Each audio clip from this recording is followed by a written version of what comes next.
a little bit. Hello, how are you? Good to see you, man. Great to see you, Bob. Or thanks. Really great. I think the last time, I think it was 2016 was the last time we got a chance to talk. You had made some really interesting investments. You were really focusing a little bit on Argus and things, but Altus continues to grow, continues to innovate. What's new with Altus? Well, obviously we're trying to position ourselves as a global company, and probably what's new, certainly in the last year, is our global rollout of Argus Enterprise. Now a standard in Canada, the US, and the UK, but we made great inroads in Europe, and many companies are looking at Argus as a global platform, not only for valuation, but for investment management, and we think we do a good job of creating normalization of data on a global basis. So. And that's what Altus does. You have three sort of pillars. You've got data, you've got software, you've got advisory. Yep. Now, when last we spoke, Brexit was happening. Right. Let's talk a little bit about the possibility, if you're using a solution like Altus and Argus, the sort of enhanced valuation, prediction, all of those things. What are some of the opportunities that you've seen happen for those companies during this very unpredictable time? How have they been leveraging what you bring to the table? So we think of ourselves as an information services company, and we have a number of assets in place that allow you to collect the data to be able to run your business on a global basis. 6,000 software customers now, 45,000 customers on our services platform. We have assets in the US now where we produce the Odyssey Index, and we do benchmarking and overview on the performance of portfolios, where we have 8,000 assets on our platform in the US. When I talked to you a year and a half ago, 2 years ago, we were virtually just starting in Europe. We have 1,000 assets on our platform now. Some of the large service providers are using Argus in Asia and other parts of the world to start collecting data, not only valuation, but investment management data. So what companies can do now is tap into this capability, this amount of information for their own data, but more and more, we're trying to be an enabler for the industry where we connect partners, investors with asset managers, with market participants, so they can share data to really look at investment performance, to look at expense metrics, to look at trends, and that's the game. We want to be an information services company. Really, if you're not aligning with a company like yours, you're missing out on not only that advisory, because I'm assuming, and you'll tell me, that well, certainly the more people in your network, the more data, the more analytic ability, right? So therefore, the more opportunity.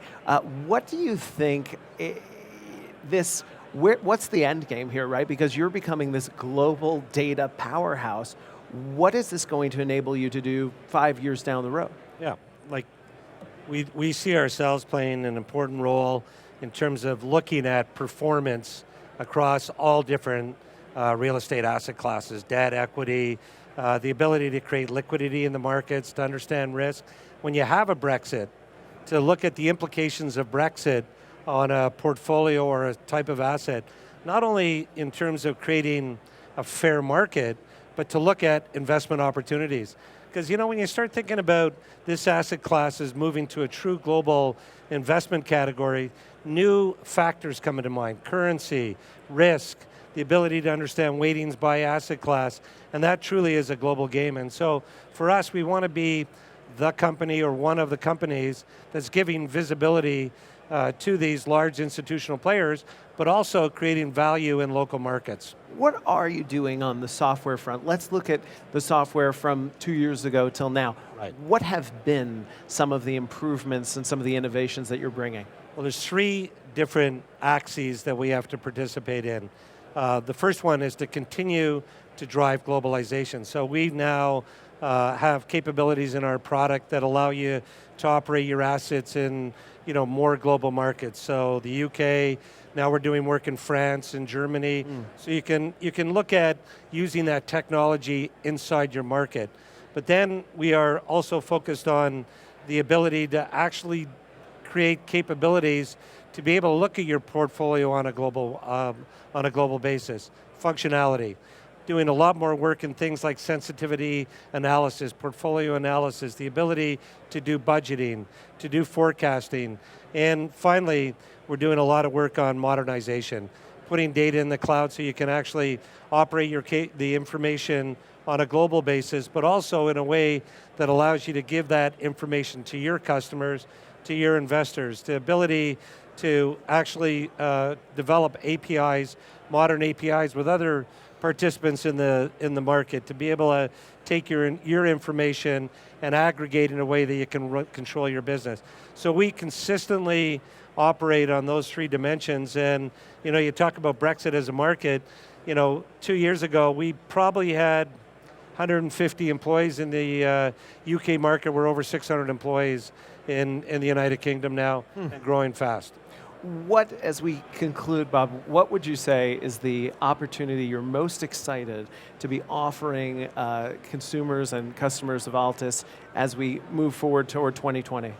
The ability to control your data, make informed decisions on a global basis, but having put portfolios together to have the tools to determine risks, weighting, the performance of individual assets against peer groups in the market. And to do that, we play this give-get game.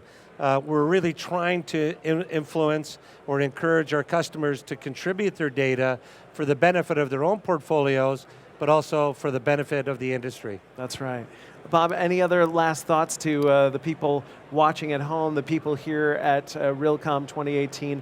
What do they need to be keeping their eye on? You know what's amazing now is that we've been a push company, and many of the companies like ourselves that are coming into the market have really focused on creating demand for these solutions.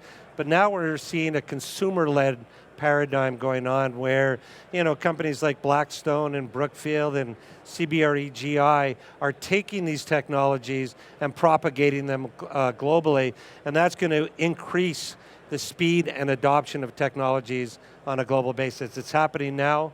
They're seeing this opportunity as investors, but more importantly, the solutions that we're building and others are building are creating a new way of doing real estate, and it's pretty exciting. Fantastic, Bob. Thank you so much. Yeah, Bob Courteau from Argus. We'll be back in about 10 minutes with more Conference Live.